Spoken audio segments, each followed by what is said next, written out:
আজকে আপনাদের ভেন্ডি রান্না করে দেখাবো। তো ভেন্ডিগুলোকে প্রথমেই ধুয়ে নিয়েছি, ধুয়ে নিয়ে এবার ভেন্ডিগুলোকে আমি কেটে নেব। আমি ভেন্ডিগুলোকে এইভাবে দু পিস একটা একটা করে মাঝখানে কেটে নিয়েছি।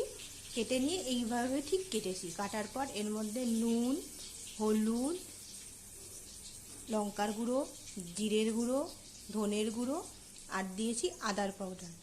আমি যে রান্নাটা করব সেই রান্নাটা হলো নিরামিষ রান্না। তো আমি এগুলোকে ভালো করে মিক্সিং করে রেখে দিয়েছি কিছুক্ষণ। আর এটা আমি ঝাঁঝরি টাইপের বাটিতে রেখেছি, কারণ ভেন্ডিতে যদি জল থাকে তাহলে জলগুলো তলা দিয়ে পড়ে যাবে, যাতে আমার ভেন্ডিগুলো ঝরঝরে হয়ে যায়। তো আমি এই রকমভাবে রেডি করেছি ভেন্ডিটাকে। কড়াতে আমি সর্ষের তেল আর সাদা তেল দুটোকে মিক্সিং করে দিয়েছি। এছাড়া দিয়েছি তেজপাতা একটা কাঁচা লঙ্কা চিড়ে, লবঙ্গ, দারচিনি, এলাচ আর জিরে। আমার তেলটা গরম হলে আমি ভেন্ডিগুলোকে ভাজতে দেব। তেলটা আমার গরম হয়ে গেছে, আমি ভেন্ডিগুলো ছেড়ে দেবো।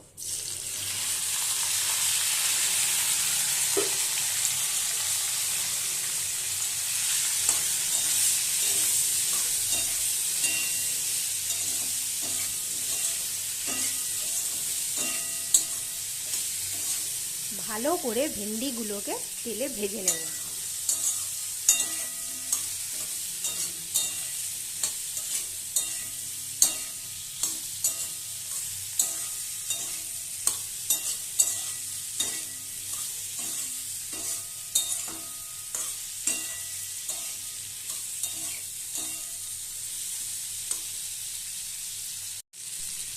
স্বাদ অনুযায়ী চিনি দিয়ে দিলাম।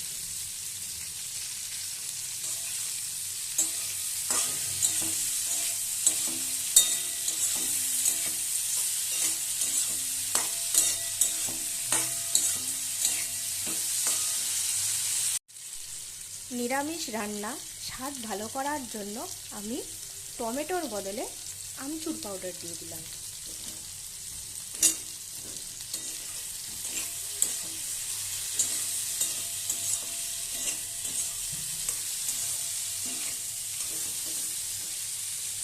রান্নার টেস্টের জন্য একটু গোলমরিচের গুঁড়ো দিয়ে দিলাম।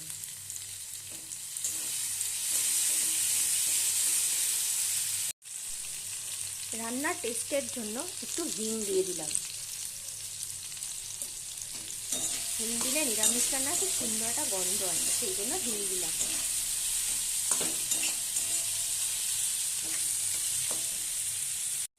এবার দিয়ে দেবো বাড়িতে বানানো টক দই। বাড়িতে বানানো টক দইয়ের সাথে আমি এর মধ্যে জল মিশিয়ে দিয়েছি। ভাজাটা মোটামুটি আমার হয়ে গেছে, মশলা থেকে তেল ভরে এসছে। এবার আমি এর মধ্যে একটু জল দেব, দইটা ফেটে গেল।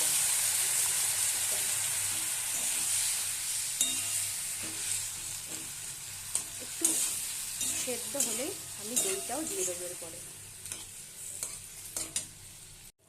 এবার আমি এর মধ্যে একটা বয়েল করা আলু দিয়ে দেব।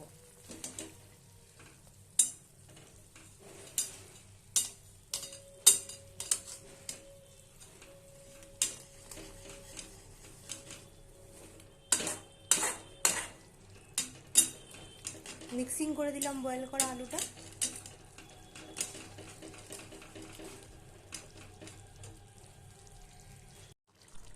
এবার আমি টক দইটা দিয়ে দিলাম।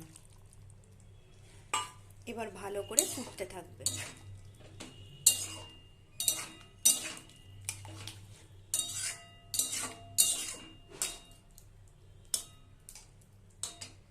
গ্যাসের ফ্লেমটা জোরে করে দিলাম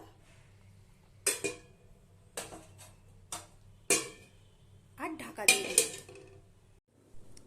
গ্রেটার দিয়ে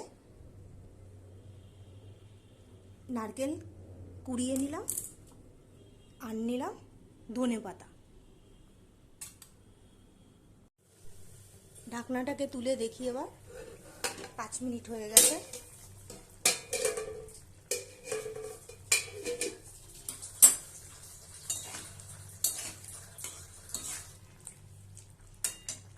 আমি তরকারির মধ্যে নারকেল আর ধনেপাতা দিয়ে দিলাম।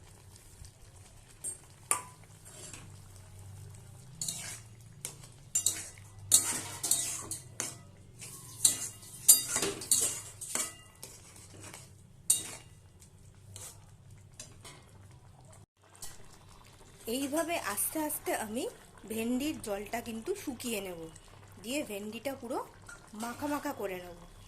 আর না হলে যারা ঝোল খেতে পছন্দ করেন তারা ঝোলগুলোকে তুলে রেখে দেবেন আর তারপর মাখা মাখা করে নেবেন। দেখুন নিরামিষ ভেন্ডি আমার মোটামুটি রেডি হয়ে গেছে, ভেন্ডিগুলোও সেদ্ধ হয়ে গেছে, খুব সুন্দর একটা গন্ধ পাওয়া যাচ্ছে। তো আপনারাও এইভাবে বানাতে পারেন নিরামিষ ভেন্ডি।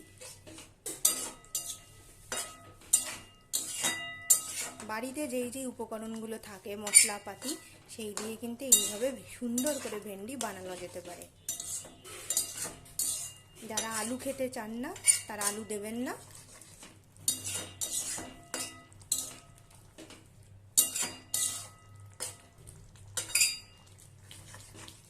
পুরো শুকিয়ে নেবো আমি এটা ভেন্ডিগুলোকে। আমার ভেন্ডিটা অনেকটাই শুকিয়ে এসছে।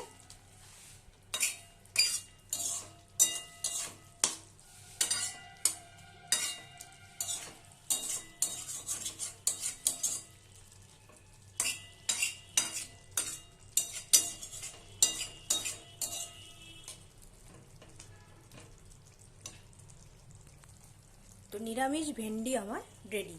গরম গরম ভাতের সঙ্গে নিরামিষ ভেন্ডি খান এবং বানান এইভাবে, জাস্ট একবার বানিয়ে দেখুন।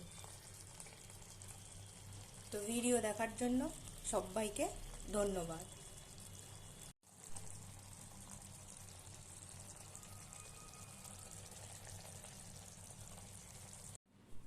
নিরামিষ রান্না যেহেতু সেই জন্য আমি একটুখানি 1 চামচ ঘি দিয়ে দিলাম।